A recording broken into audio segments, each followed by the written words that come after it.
On 14 January 2021, one of the biggest trades possibly in NBA history went down.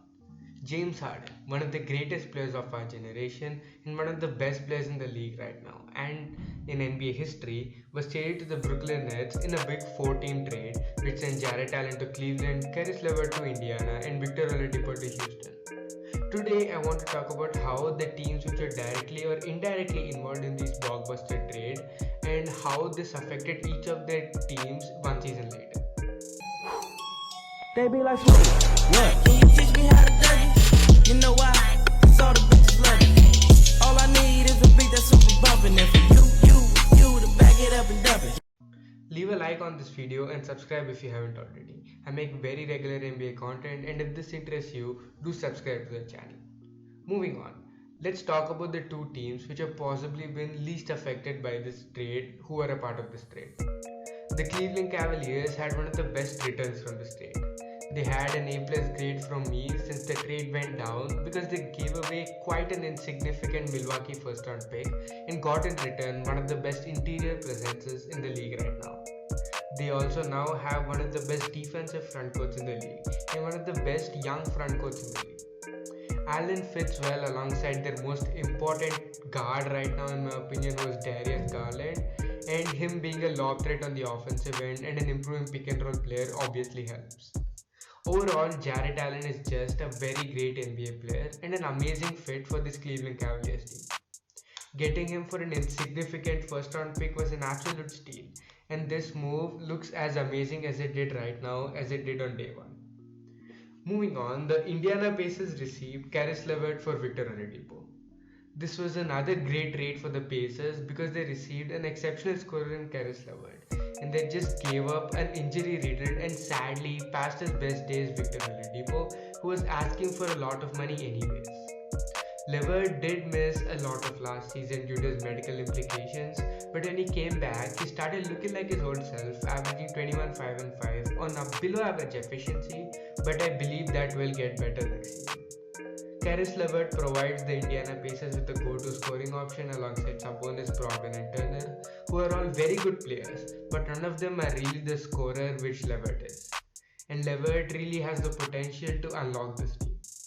I think people are underrating how good the Indiana Pacers can be next year under a better coach in Rick Carlisle, and as they have all very tradable contracts, I like the situation they are in right now. I'll talk in detail about the Indiana Pacers in a later video and about how they have a questionable front office and how stuff like settling for mediocrity affects the league and a franchise. But now let's talk about the main part of this video, the Brooklyn Nets and the Houston Rockets. This is the third team too which I want to talk about, but let's first talk about the Nets and the Rockets. So the Rockets, when the trade went down, received Victor Oladipo and a lot of picks. After a while, Oladipo was traded for Avery Bradley, Kelly Olynyk and another pick. And now with Kelly Olynyk gone, basically all the Rockets got out of James Harden was a lot of picks. So you could say the Rockets gave away arguably the third or fourth greatest shooting guard of all time for a lot of picks. And you could say this is not nearly enough of a return for James Harden. But let's look at it in another way. If the Rockets made the trade for say a Ben Simmons like everyone expected them to, they without a doubt would have won a lot more games than they did in the 2020-21 season.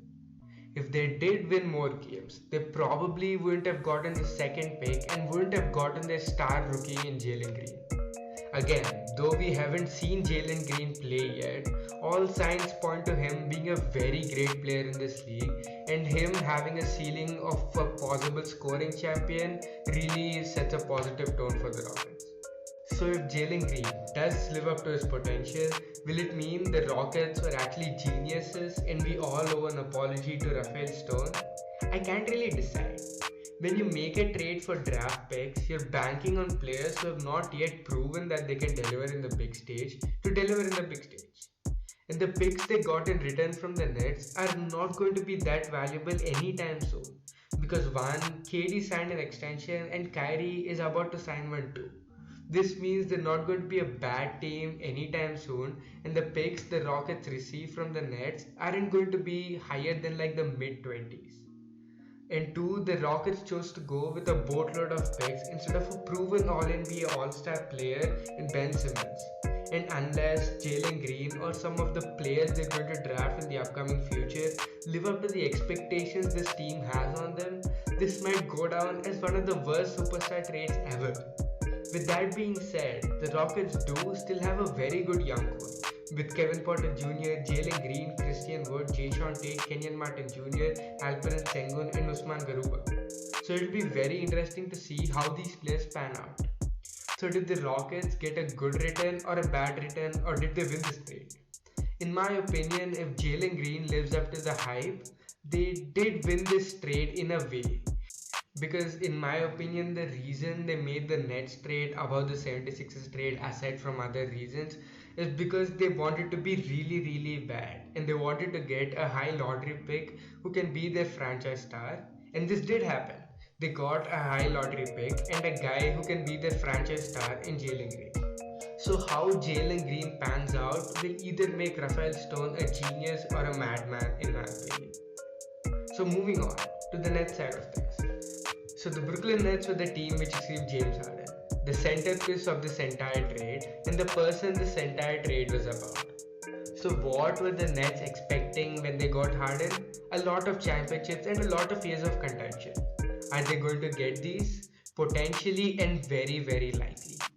The two immediate criticisms from many people and even experts for that matter when this trade went down was the defense of this Nets team and the fact that they have three legendary isolation scorers and there's only one basketball on the court. So firstly, defensively, they're still not like an amazing defensive team, but they're still an average defensive team in the league, and that's more than enough. They also added some better defensive pieces this year, so I expect their defense to remain mediocre at the least. And the criticism that there's only one ball in the court is looking dumb now. Ironically, James Harden is the solution for that problem. People tend to forget that James Harden is one of the greatest playmakers in NBA history. He's the glue to this team, and with him running point guard and him arguably being the second best point guard in the league right now, unleashes the team to a complete new stratosphere. With him playing at the one, and both Kyrie Irving and Kevin Durant already knowing how to play well without being the ball dominant star as they did in Cleveland and Golden State respectively, this is arguably the greatest offense in NBA history. This and having a mediocre defense is legit unfair for the entire league. And if the entire big three is going to stay healthy, they're unbeatable with at least two of them healthy. They're still favorites to win the East in my opinion. Like only Kevin Durant almost beat the eventual champions in the Bucks and was quite literally a foot size away from achieving that. I can't see any team having enough defensive players to guard them except for maybe the Bucks. But even if they do have the defensive prowess, there is not a team in the league who can offensively compete with this team. And the biggest reason for that is how James Harden is taking lesser shots for himself and is taking on the facilitator role at an all-time level. The Brooklyn Nets are still the biggest winners of this trade, and with a Kyrie extension looming around and possibly a James Harden extension soon to lock up the big three for long term, this is an absolute A+ trade for the Brooklyn Nets.